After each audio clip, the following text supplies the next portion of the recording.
Bonjour à toutes et à tous, merci de nous avoir rejoints pour cet atelier dédié au financement européen.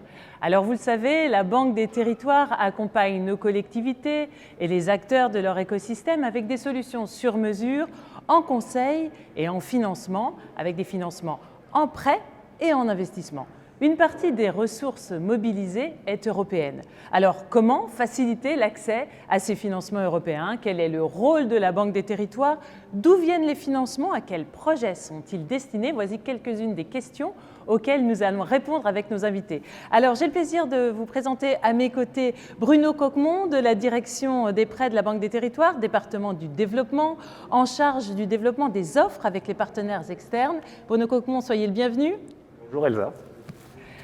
En duplex avec nous également Julie Fraîche, vice-présidente de Montpellier Méditerranée Métropole, en charge des transports et des mobilités actives. Bonjour Madame Fraîche, soyez la bienvenue. Merci. Alors nous verrons avec vous un cas qui illustre bien notre sujet. Il s'agit de Montpellier Horizon Hydrogène. On en parle tout à l'heure. Quant à vous qui nous regardez, eh bien vous aurez également la parole tout au long de cet atelier. Comment? Eh bien simplement en posant vos questions. Pour cela, rien de plus simple. À droite de l'écran, vous avez un petit dessin avec une bulle « Conversation ». Eh bien, vous déposez vos questions dans cet espace-là et nous ferons fort d'y répondre d'ici une quinzaine de minutes avec nos invités. Enfin, une dernière information, nous avons le plaisir d'avoir sur le plateau un illustrateur graphique. De sa main experte, il va croquer le meilleur de nos échanges autour d'un dessin dont on suivra l'évolution au fil de cet atelier, dessin que nous découvrirons en toute fin d'atelier. Voilà, je vous ai tout dit, ou presque. Nous pouvons commencer les échanges et c'est avec vous, Bruno Coquemont, que j'aimerais débuter cette interview. J'aimerais que vous nous rappeliez quel est le poids des financements européens dans les ressources allouées en France et surtout à quels projets ils sont destinés. Eh bien, ce poids aujourd'hui est très important puisque la France est connectée avec les institutions européennes. D'ailleurs, le plan France Relance, qui fait 100 milliards d'euros, bénéficie de 40 milliards d'euros de ressources européennes. 40 milliards, hein, c'est quand même conséquent. C'est assez conséquent. Et la Caisse des dépôts, de son côté, a lancé un plan de relance en septembre dernier qui lui-même utilise une partie des ressources européennes selon deux axes qui sont communs finalement à tous ces événements, qui sont l'habitat et la transition énergétique et écologique. On voit que là, on a une multiplicité de leviers importants et l'objectif de la Banque des territoires, c'est de maximiser l'efficacité de notre intervention. Donc, c'est pour ça que la Banque des territoires agit. Très bien. Alors, elle agit pas seule, puisqu'elle agit avec ses partenaires européens. Et j'aimerais justement que vous nous parliez de ces partenaires européens. Alors, les partenaires européens, on en a deux principaux, avec lesquels on interagit et on renforce notre collaboration depuis de nombreuses années, qui sont la Banque européenne d'investissement, la BEI, et la Banque de développement du Conseil de l'Europe, la CEB. Donc, avec la Banque européenne d'investissement, nous avons un partenariat qui s'est noué depuis 2013 et qui se renforce d'année en année. On travaille de plus en plus ensemble, en collaboration.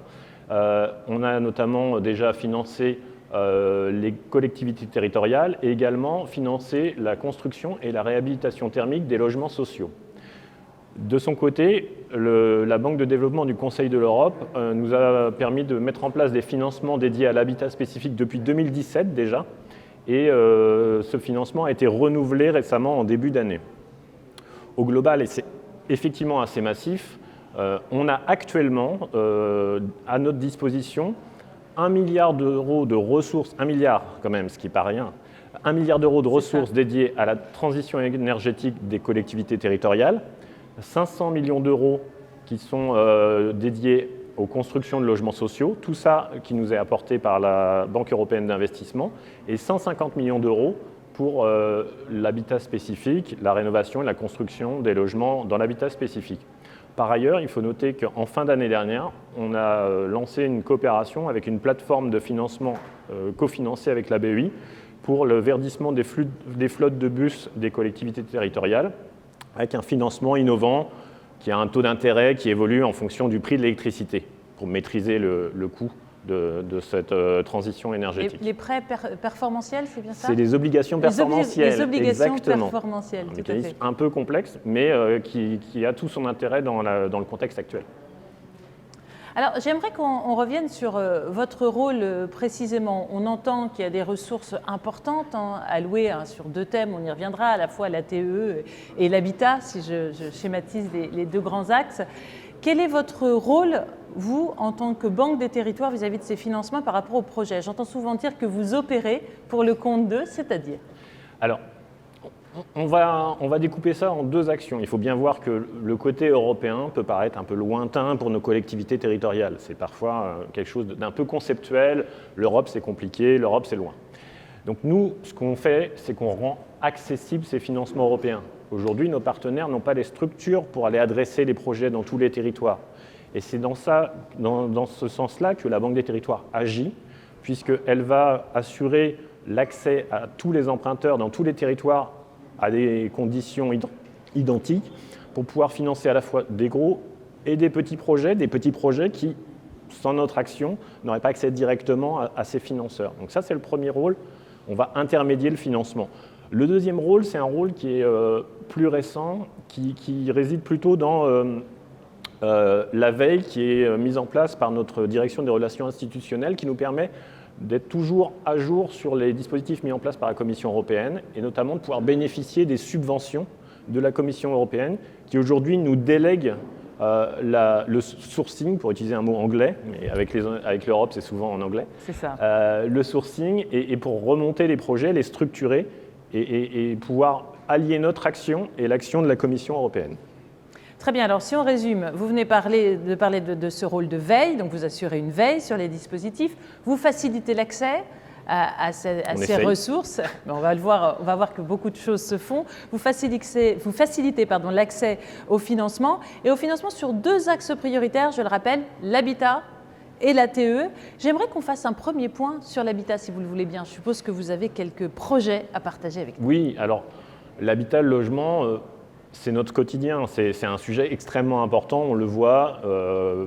C'est des choses qui sont au plus proche de notre quotidien. Je vais vous prendre 2 exemples pour l'habitat, qui sont différents, mais qui viennent illustrer notre action. Le premier exemple, c'est le partenariat avec la CEB, la Banque de développement du Conseil de l'Europe, où on a, par exemple, financé la réhabilitation d'une résidence autonomie pour personnes âgées dans les Vosges. Un financement de 80 000 €. Alors, qui peut paraître beaucoup pour la collectivité qui en bénéficie ou l'institution qui en bénéficie, mais sans nous, la CEB n'aurait pas pu distribuer ce financement à ce niveau-là. Le deuxième exemple, c'est plus sur l'habitat familial, le logement familial, où on a noué en septembre dernier un partenariat avec l'Union sociale de l'habitat, l'ABUI, la CEB, pour essayer, entre guillemets, d'urbaniser notre intervention. On a des financements, il faut les organiser, les urbaniser pour qu'ils soient le plus efficaces possible. Et donc, on s'est mis tous autour de la table pour essayer de répondre au plus proche des besoins des bailleurs sociaux. Et c'est dans ce sens qu'on met en place un comité de pilotage annuel pour remonter les besoins et mettre en place des offres qui répondent au plus près des préoccupations de nos clients. Et ça, c'est au niveau national. Tout à fait.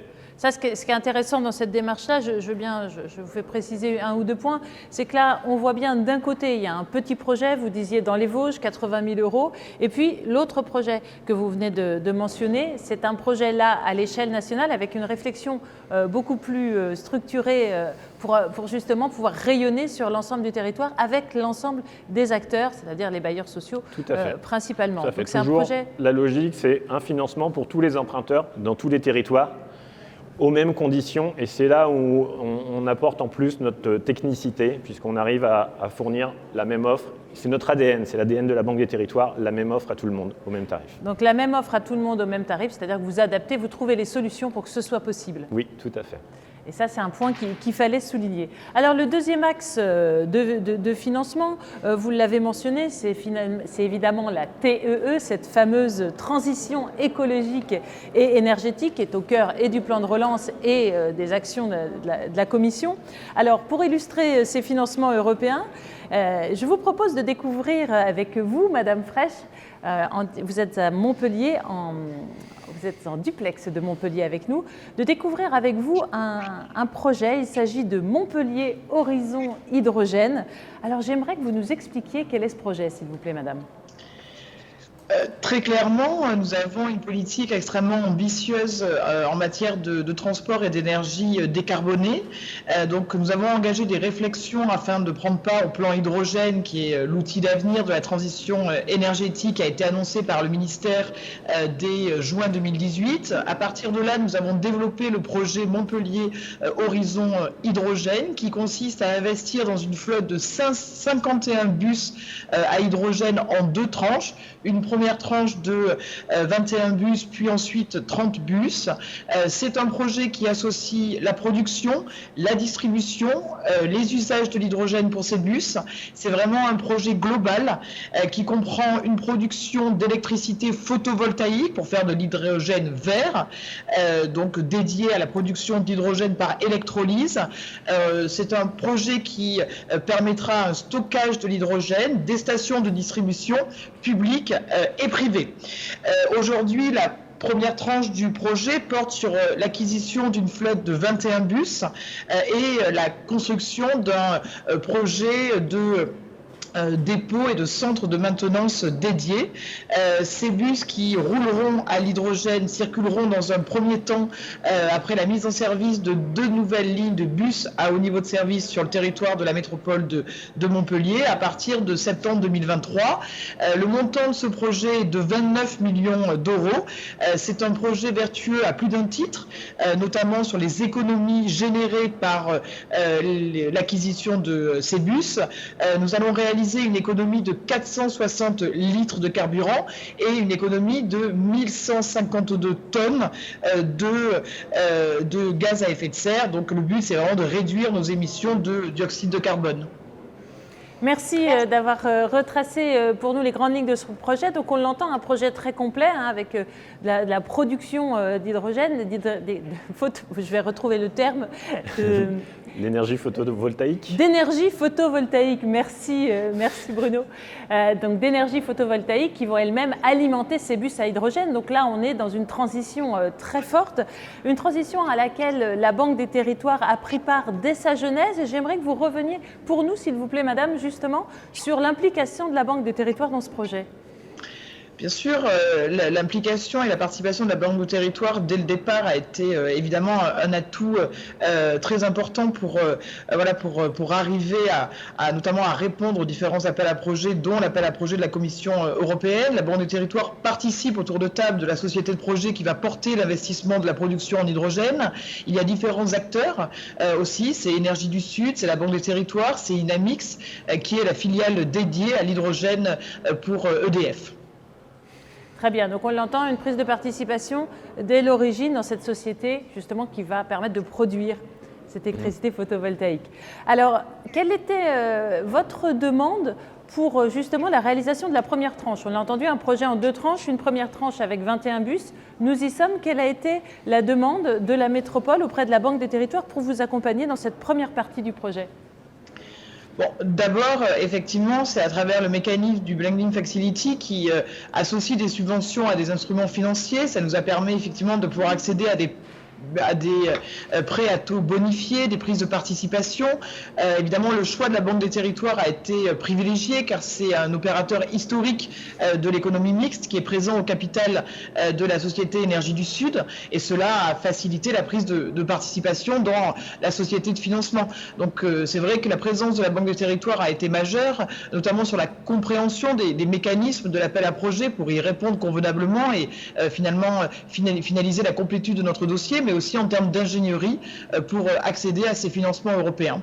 Et c'est un atout extrêmement important pour la métropole de Montpellier parce que sur un coût total de 29 millions d'euros, aujourd'hui, nous avons répondu à 3 appels à projets, celui de la Commission européenne, celui de l'ADEME et celui de la région Occitanie. Et donc, nous sommes à un taux aujourd'hui de subvention de près de 18 millions d'euros sur un coût total de l'opération de 29 millions.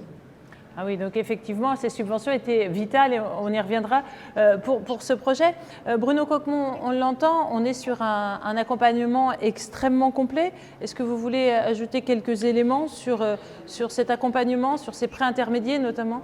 Oui, alors en fait, il faut bien avoir à l'esprit que sans l'engagement de la métropole, nous, on ne pourrait rien faire. Donc on est là vraiment pour accompagner la métropole qui s'est engagée dans un plan extrêmement ambitieux et très vertueux. Donc nous, on va intervenir sur 3 aspects. À la fois le financement, puisqu'on va apporter du financement en prêt, qui a été fait sur ressources européennes grâce au partenariat avec la BEI. On va apporter également notre ingénierie pour l'obtention des subventions européennes, puisque nous sommes, excusez le terme encore, l'anglicisme, implementing partner, donc partenaire de mise en œuvre. Et donc, la Commission utilise les subventions pour faire effet de levier. C'est pour ça qu'on a un mécanisme dit de blending, de mélange entre les subventions et le financement. Les deux sont liés. Les deux sont liés et vont apporter un plan de financement complet à la métropole. Et puis, du côté de l'ingénierie, on va apporter cette participation dans la société de projet qui va venir compléter le tour de table et pouvoir rendre ce projet complet. Oui, donc on entend, quand vous dites prêts et subventions sont liés, là on a entendu la part des subventions était importante. Ça veut dire que au-delà de la technicité de votre expertise pour constituer, accompagner les collectivités dans la constitution des dossiers, il y a aussi cette idée que solliciter des prêts auprès de la Banque des territoires, sous certaines conditions, peut permettre d'accéder à ces subventions, c'est ce qu'on doit comprendre? Exactement, en fait, c'est vraiment une volonté de la Commission européenne de trouver toujours cet effet de levier maximum. Donc, pour pouvoir obtenir la subvention, il faut que le partenaire de mise en œuvre soit intéressé dans le projet et finance également le projet. Donc on lie les deux et on obtient un effet de levier optimal. Merci pour ces précisions. Madame Fraîche, en conclusion, j'aimerais avoir votre regard sur ces ressources européennes. Est-ce qu'on peut dire aujourd'hui que ce projet de grande ampleur que vous avez partagé avec nous sur cette transition écologique, avec cette flotte de bus à hydrogène et l'ensemble du complexe de production complet que vous nous avez présenté, est-ce qu'on peut dire aujourd'hui que ce projet a pu être d'aussi grande ampleur grâce à ces subventions? Est-ce qu'on peut imaginer que ces financements européens, quelque part, permettent de voir plus grand dans ces projets de transition écologique et énergétique? Assurément, pour la bonne et simple raison que aujourd'hui, Montpellier Méditerranée Métropole est la seule collectivité territoriale qui est lauréate dans le cadre de cet appel à projet. Donc clairement, grâce aux subventions apportées par la Commission européenne, nous pouvons poursuivre ce projet ambitieux qui est une pierre maîtresse dans notre politique décarbonée en matière de transport, sur l'ensemble du mandat, et ça nous permet également d'asseoir notre politique sur le mix énergétique avec effectivement l'électrique pour les courtes distances et donc l'hydrogène pour évidemment favoriser des liaisons et des mouvements pendulaires de plus longue distance, aussi bien à l'intérieur de la métropole mais aussi avec des intercommunalités voisines. Donc la participation de l'Union européenne notamment sur cet appel à projet a été majeure. Merci beaucoup pour ce témoignage, merci pour ces échanges. Merci. Eh bien, je propose maintenant de vous donner la parole.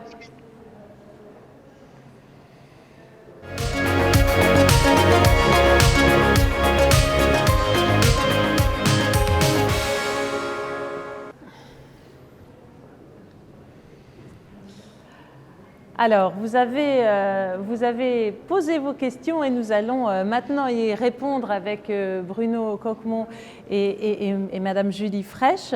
Alors, j'ai d'abord une question à votre attention, Bruno. Oui. La veille et l'accompagnement de la Banque des territoires concernent-ils également les fonds structurels qui constituent une ressource importante pour les collectivités et complémentaire de l'offre de financement Banque des territoires? Alors, effectivement, nous sommes également attentifs à ces fonds structurels européens qui viennent renforcer les capacités d'investissement des collectivités. Et donc là, je rends encore hommage à notre direction des relations institutionnelles, puisque c'est des mécanismes qui sont assez complexes. Et donc là-dessus, on a aussi une action, une veille. On intervient notamment sur le fonds FEDER, puisqu'on essaye de simplifier l'accès aux subventions FEDER pour les bailleurs sociaux actuellement. Donc ça, c'est vraiment quelque chose sur lequel on travaille au quotidien. Merci pour cette réponse. Alors j'ai une autre question pour vous, Bruno Coquemont. La Banque des territoires joue-t-elle un rôle dans le plan d'investissement européen InvestEU? Oui, alors on peut peut-être redonner le cadre on va essayer, pour les non-spécialistes. Oui, on va essayer de rendre ça à peu près compréhensible. Donc, le plan InvestEU, en fait, c'est un plan qui vise à soutenir l'investissement en Europe. Donc, c'est un plan qui va se décliner de 2021 à 2027, qui prend la suite du plan Juncker, du célèbre plan Juncker, hein, qui a été mis en place sur les années précédentes. Et en fait, c'est quoi le principe? C'est un principe simple, c'est que la Commission européenne apporte une garantie pour sécuriser des projets et favoriser l'investissement. La nouveauté de ce plan, c'est que la Caisse des dépôts va pouvoir de nouveau être implementing partner, donc partenaire de mise en œuvre, et va pouvoir opérer la garantie européenne. Donc on va pouvoir distribuer la garantie européenne, et donc dans les projets qui seront, certains projets qui seront financés par la Banque des territoires, on pourra bénéficier de cette garantie européenne.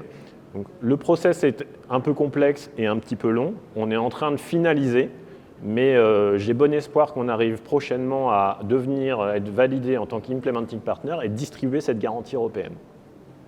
Merci Bruno Coquemont pour ces précisions. Alors je regarde si d'autres questions arrivent dans le flux. La régie m'indique que oui.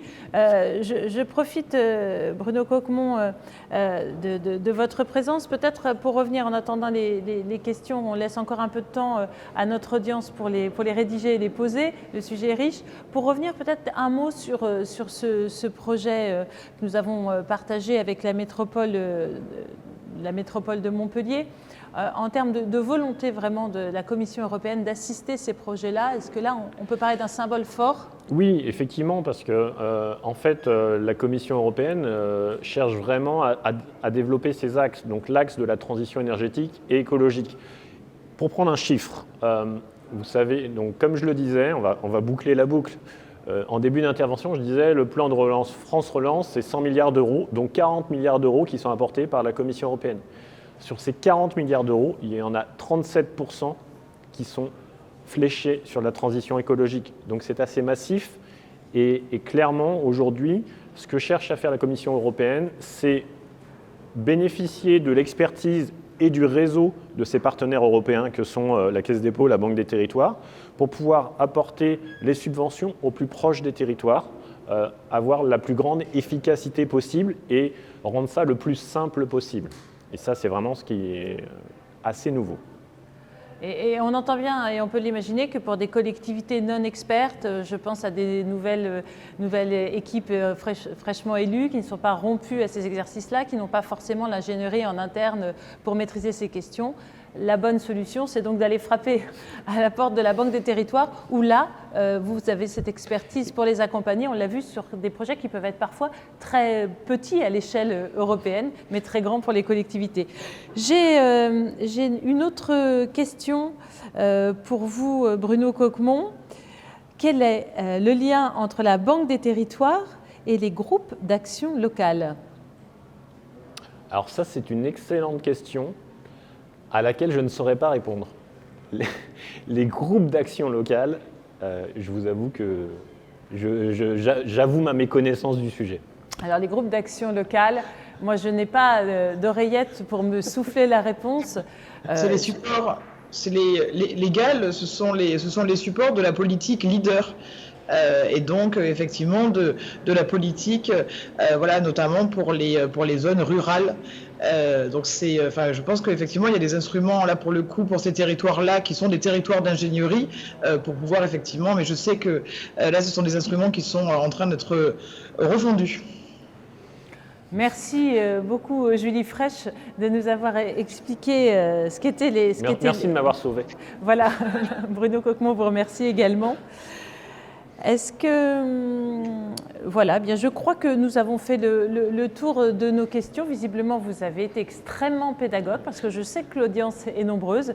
Et si les questions n'affluent pas, c'est que vous avez su apporter des réponses sur cette volonté que nous avions ensemble tous les trois de montrer qu'on pouvait faciliter l'accès aux ressources européennes et qu'il y avait de vrais enjeux. On l'a vu avec ce très beau projet Montpellier Horizon Hydrogène. Merci beaucoup, Julie Fraîche, d'avoir témoigné, partagé ce projet. Je suppose qu'il y a plusieurs choses à découvrir encore sur ce projet à venir. Et on le voit là, le dessin de Frédéric de Bailleul, notre illustrateur graphique, qui nous montre que simplifier l'accès au financement européen, eh bien, c'est possible. Alors on voit là le tuyau qui s'ouvre entre l'Europe et les territoires, mais on sait que le flux est régulé, bien utilisé. En termes de transition écologique et énergétique, pas de gaspillage, mais une optimisation des ressources, y compris européennes. Mais ce que l'on peut voir, c'est que grâce à des actions comme celles que vous menez au sein de la Banque des Territoires, eh bien, les ressources arrivent auprès des projets. On a eu un très bel exemple avec vous tous aujourd'hui. Voilà, eh bien, nous arrivons au terme de cet atelier. Je remercie nos invités, je vous remercie à vous qui nous avez regardés. Merci de votre attention, merci de vos questions. Et tout de suite, la Banque des Territoires vous propose un moment de détente. Profitez bien de cette pause et quant à moi, je vous retrouve très vite pour de nouveaux ateliers. Merci.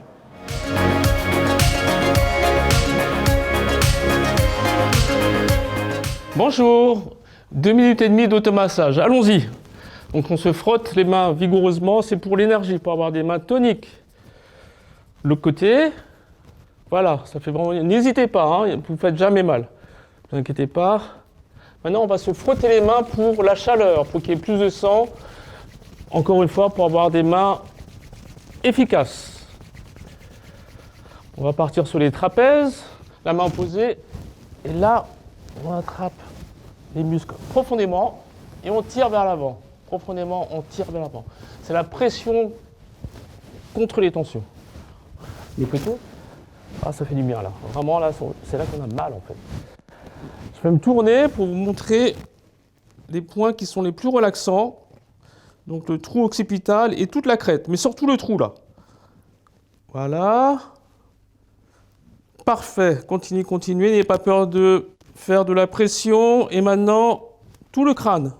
Tout le crâne, c'est facile, ça se voit. Ça fait du bien, ça détend vraiment, surtout après une journée au travail. Maintenant, c'est au-dessus des oreilles. Au-dessus des oreilles, je vous montre un peu mieux. Voilà, vous effectuez un ovale. Il y a beaucoup de points d'acupuncture dans cette zone. Idem, la pression, continuez à appuyer fortement. Sans vous faire mal, hein, bien sûr. On y va. Maintenant, je vais encore chauffer les mains pour poser mes yeux fermés sur celle-ci.